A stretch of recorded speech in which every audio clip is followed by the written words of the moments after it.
बच्चों हमारा चल रहा है अध्याय 2 और हमने इसमें थ्योरी पार्ट के साथ अभ्यास प्रश्नों को भी हल कर लिया। आज हम कुछ देखते हैं बहुविकल्पीय प्रश्न, ऑब्जेक्टिव क्वेश्चन, जो हमारे प्रतियोगी परीक्षा और अन्य परीक्षाओं में काम आ सकते हैं। चलिए देखें प्रश्न। यहाँ पे जो भी प्रश्न रखे गए हैं वो किसी न किसी प्रतियोगी परीक्षा में आ चुके हैं। यहाँ पे पहला प्रश्न है कि सी धारिता के संधारित्र में संचित ऊर्जा, हमें संचित ऊर्जा का मान पता करना है, जबकि उसका विभव क्या है, v तक बढ़ाया गया है। आपको u बराबर बताया था 1/2 CV² होता है, तो u जो होगा अपने पास क्या होगा 1/2 CV²। तो देखिए यहाँ पे सही ऑप्शन हो जाएगा आपके पास 1/2 CV²। ये बताया था आपको कि u होता है संचित ऊर्जा, u बराबर 1/2 CV² होता है, तो डायरेक्ट पूछा हुआ है, तो सूत्र याद है, हम प्रश्न को आसानी से कर सकते हैं। दूसरा प्रश्न देखता हूँ।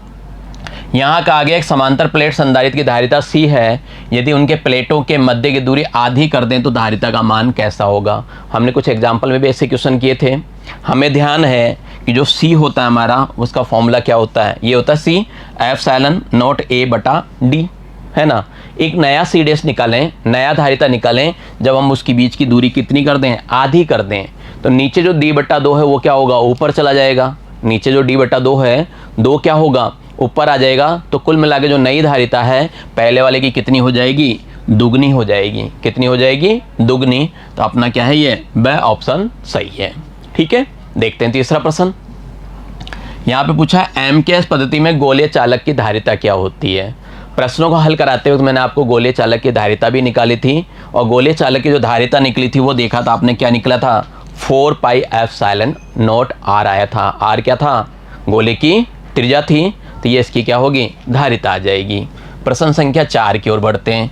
क्वेश्चन नंबर 4 देखते हैं। यहाँ कह रहे हैं कि किसी वायु संधारित्र को एक बैटरी से जोड़ा गया है, संधारित्र की पट्टिकाओं के बीच का स्थान परावैद्युत से बढ़ने पे परिणाम क्या है होगा, यानी क्या बढ़ेगा, ये पूछना चाहते हैं, है ना। पहले क्या था ये आपका, पहले क्या था, ये वायु संधारित्र था। क्या था अपने पास, वायु संधारित्र था। अब हमने इसमें क्या किया, परावैद्युत माध्यम भर दिया। अपने को पता है परावैद्युत माध्यम भरते हैं तो क्या होता है, धारिता उसकी क्या होती है, बढ़ जाती है। धारिता क्या होती है, बढ़ जाती है। तो यहाँ पे देखिए हमें 4 ऑप्शन दिए हुए हैं, अ, ब, स और द। इसमें से देखना है कौन सा सही आएगा। पहला बोला आवेश और विभवांतर बढ़ जाता है। जब धारिता बढ़ती है तो विभवांतर क्या होगा, कम होना चाहिए ना। विभवांतर नहीं बढ़ता, विभवांतर नहीं बढ़ता, तो ये गलत है इस वजह से, है ना। तो पहला ऑप्शन तो क्या हो गया मेरा, गलत हो गया। आपने देखा था विद्युत क्षेत्र क्या हो गया था, कम हो गया था। जब हम उसमें क्या कर रहे थे, माध्यम ला रहे थे, तो विद्युत क्षेत्र क्या होता है, बढ़ता नहीं है, कम होता है। ये भी गलत है, विद्युत क्षेत्र वाला गलत है। तो सीधी सी बात है, हमारा क्या सही होगा, आवेश और धारिता दोनों क्या होंगे, बढ़ जाएंगे। पता नहीं चीज़ें समझाने के लिए चीज़ें हैं आपके पास। मैंने पहले भी बताया था आपको कि C जो होता है वो क्या होता है, K के समानुपाती होता है ना, ये बताया हुआ है। तो इससे अपन कर सकते हैं Q क्या होता है, धारिता की क्या होता है, समानुपाती होता है। ये चीज़ अपन जानते हैं, तो कॉमन सेंस भी लगा सकते हैं। विभवांतर बढ़ता नहीं है, वहाँ पे क्या होता है, घटता है। विद्युत क्षेत्र भी क्या होता है, घटता है। ठीक है, तो कुल मिला के क्या होगी, वहाँ पे आवेश बढ़ सकता है और धारिता बढ़ सकती है। ठीक है, अच्छा क्वेश्चन है। 5वें क्वेश्चन की ओर बढ़ता हूँ। यहाँ पे जो 5वां क्वेश्चन है मेरे पास, ये कह रहा है कि आवेशित गोलीय संधारित्र के 2 गोलों के मध्य विद्युत क्षेत्र का परिणाम क्या आएगा, है ना। इसका परिमाण बताना है, क्या होगा। देखिए आवेशित गोलीय संधारित्र है, दोनों गोलों के मध्य, दोनों गोलों के मध्य क्या होगा, ये सूत्र आपको ध्यान होगा।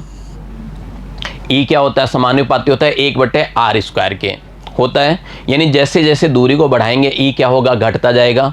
हमने इसका चित्र भी बनाया था, पहले अध्याय में भी पढ़ा था, ये चीज़ याद आया होगा आपको। तो क्या होगा, केंद्र से दूरी के साथ क्या होगा, घटता जाएगा। जैसे जैसे हम क्या होंगे, दूर बढ़ेंगे, जैसे जैसे हम केंद्र से क्या होंगे, दूर जाएंगे, वैसे वैसे क्या होगा, घटता जाएगा। अगर अपन को ये फॉर्मूला याद है तब, है ना। E समानुपाती होता है 1/r² के, याद है ना। चलिए आपको V का भी ध्यान होगा, V बराबर KQ/R, है ना। अगर V का पूछा तो V का भी बता सकते हैं। क्लियर है, चलिए आगे बढ़ते हैं 6ठे प्रश्न की ओर। क्वेश्चन नंबर 6 देखता हूँ, ये क्या कह रहा है। क्वेश्चन नंबर 6 पे है, एक समांतर प्लेट संधारित्र को सर्वप्रथम आवेशित किया जाता है। सबसे पहले क्या करते हैं, उसको आवेशित करते हैं, फिर इसकी प्लेट के बीच परावैद्युतांक की पट्टियाँ रखी जाती है। परावैद्युतांक क्या करते हैं, पट्टियाँ रख देते हैं। पूछ रहा है अपरिवर्तित रहने वाली राशि क्या है। देखिए सबसे पहले आपने क्या किया, उसको आवेशित किया, है ना। तो आवेश तो उसका क्या होगा, उतना का उतना ही रहेगा। आवेश क्या होगा, उतना ही होगा। विभव कम हो जाएगी, धारिता बढ़ जाएगी। विभव क्या होगी, कम हो जाएगी। ये तो क्या होगी, विभव कम होगी, धारिता बढ़ेगी, है ना। विभव कम हो जाएगी, धारिता बढ़ जाएगी। तो कुल मिला के आवेश क्या होगा, आवेश अपरिवर्तित होगा, चेंज नहीं होगा। आवेश क्या होगा, नहीं बदलेगा। समझ गए बात को। चलिए 7वां प्रश्न देखूं क्या कह रहा है मुझे। 7वां प्रश्न, किसी संधारित्र में संचित ऊर्जा क्या होती है। देखो ये बताया था आपको, U बराबर होता है हाफ CV² बताया था आपको, और इसको बदल के भी बताया था आपको। अगर आप बदलना चाहें तो इसको बदल भी सकते हैं। C की जगह हम क्या लिख सकते हैं, आपको पता है C क्या होता है आपका, Q/V होता है। क्या होता है अपने पास, C Q/V होता है। एक V से V कट गया, तो अपने पास जो U का मान आ रहा है वो क्या आ रहा है, हाफ QV आ रहा है। क्या आ रहा है अपने पास, हाफ QV। तो यहाँ पे अपने पास आंसर देखें, थोड़ा सावधानी से आंसर लगाना है। बी ऑप्शन अपना सही है, बी वाला पार्ट सही है, हाफ QV। ठीक है, U ये भी सही है, हाफ CV²। अगर आप C और V दे रखे हैं, वरना ये भी सही है। ठीक है, समझ गए बात को। 2-3 तरीके बताए थे, C और V में बताया था आपको, Q और V में बताया था, है ना। और Q और C में भी निकाल सकते हैं अपन। क्या कर सकते हैं, Q और C में भी निकाल सकते हैं। निकाला हुआ था आपको ध्यान होगा। अगर आपको Q और C में चाहिए तो बताइए क्या होगा, हाफ, है ना, Q। ठीक है, V की जगह क्या रखूं, देखिए आपने लिखा C बराबर Q/V, है ना। C बराबर Q/V, तो V बराबर क्या आ गया, Q/C हो गया। तो यहाँ पे अगर मैं Q/C लिखूंगा, है ना, U का मान तो मेरे को कितना आएगा, U का मान आएगा हाफ Q²/C। हाफ क्या आ रहा है, Q²/C आ रहा है। तो यहाँ पे हाफ Q²/C नहीं है। समझ गए बात को। तो अपना क्या है, ब वाला पार्ट सही है। क्लियर। चलिए बढ़ते हैं आगे, प्रश्न संख्या 8 की ओर चलूँ। यहाँ कह रहा है किसी वस्तु पे आवेश और विभव का अनुपात क्या होता है, Q/V क्या होता है। अभी बताया आपको क्या होता है भाई, यहाँ ये तो लिया था अपन ने, Q/V C की जगह, है ना। तो क्या होता है, धारिता होती है। क्या होती है, धारिता। ठीक है, बिल्कुल सिंपल क्वेश्चन आते हैं। अभी तक आप देख रहे हो ये प्रश्न कैसे है, एनसीईआरटी से भी है, एनसीईआरटी में हमने पढ़ा है, और परीक्षाओं में भी क्या है, पूछा गया है। ठीक है, चलिए देखते हैं अगला प्रश्न। क्वेश्चन नंबर 9 की बात करूं तो 9 में है अपने पास एक पतली धात्विक पट्टी P एक C धारिता वाले समांतर प्लेट संधारित्र प्लेट के बीच आधी दूरी पर इस प्रकार रखी जाती है कि ये दोनों प्लेटों के समांतर है। अब धारिता क्या होगी। अपने पास क्या थी, ये अपने पास संधारित्र था समांतर प्लेट का, है ना। इनके बीच की जो भी दूरी थी, मान लो D दूरी थी, तो बिल्कुल बीच में क्या किया इन्होंने, एक प्लेट को और रख दिया। अब पूछ रहे हैं, बिल्कुल बीच में रखे हैं, तो अब पूछ रहे हैं इसकी धारिता क्या होगी। तो अब धारिता क्या हो जाएगी, बीच में रखा ना, आधी आधी हो जाएगी धारिता, है ना। धारिता क्या होगी, हाफ हो जाएगी, C/2 हो जाएगी। धारिता कितनी हो जाएगी यहाँ पे, C/2 हो जाएगी।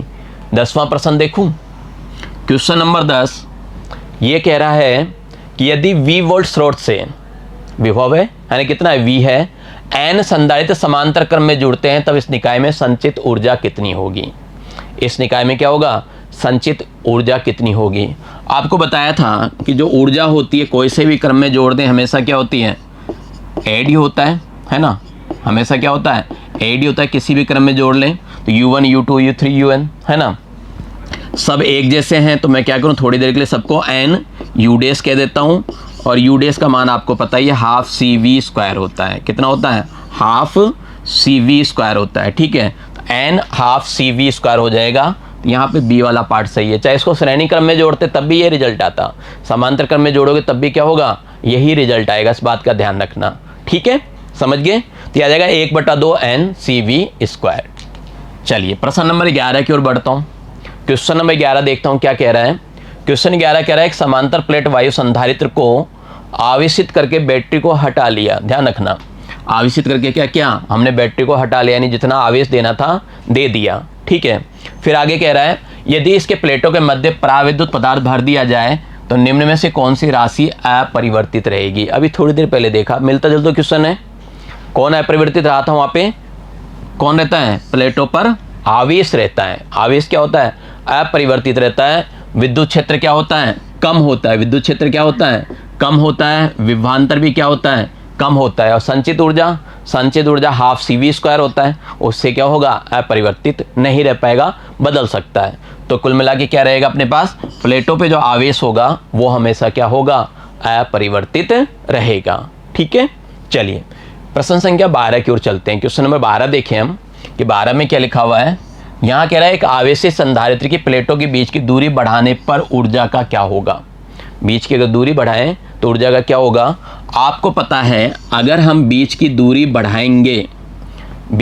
बढ़ाएंगे तो धारिता क्या होती है, धारिता क्या होती है, कम होती है। पता है नहीं तो ठीक है। अपन ये भी जानते हैं कि U बराबर जो होता है वो होता है 1/2 Q² C, 1/2 Q² C। अब सोचिए अगर नीचे वाले मान को मैं कम कर दूं, इस मान को क्या करूं, मैं कम कर दूं। इस मान को जब कम करूंगा तो क्या होगा, नीचे वाला मतलब हर को कम करेंगे तो पूरा भिन्न का मान क्या होगा, बढ़ेगा।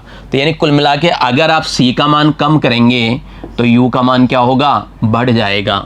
अपना U का मान क्या होगा, बढ़ जाएगा। तो कुल मिला के कह सकता हूँ जो संचित ऊर्जा है वो बढ़ेगी, उसमें क्या होगा, वृद्धि होगा। कब, जब दोनों प्लेटों के बीच की दूरी क्या करें, बढ़ाएं।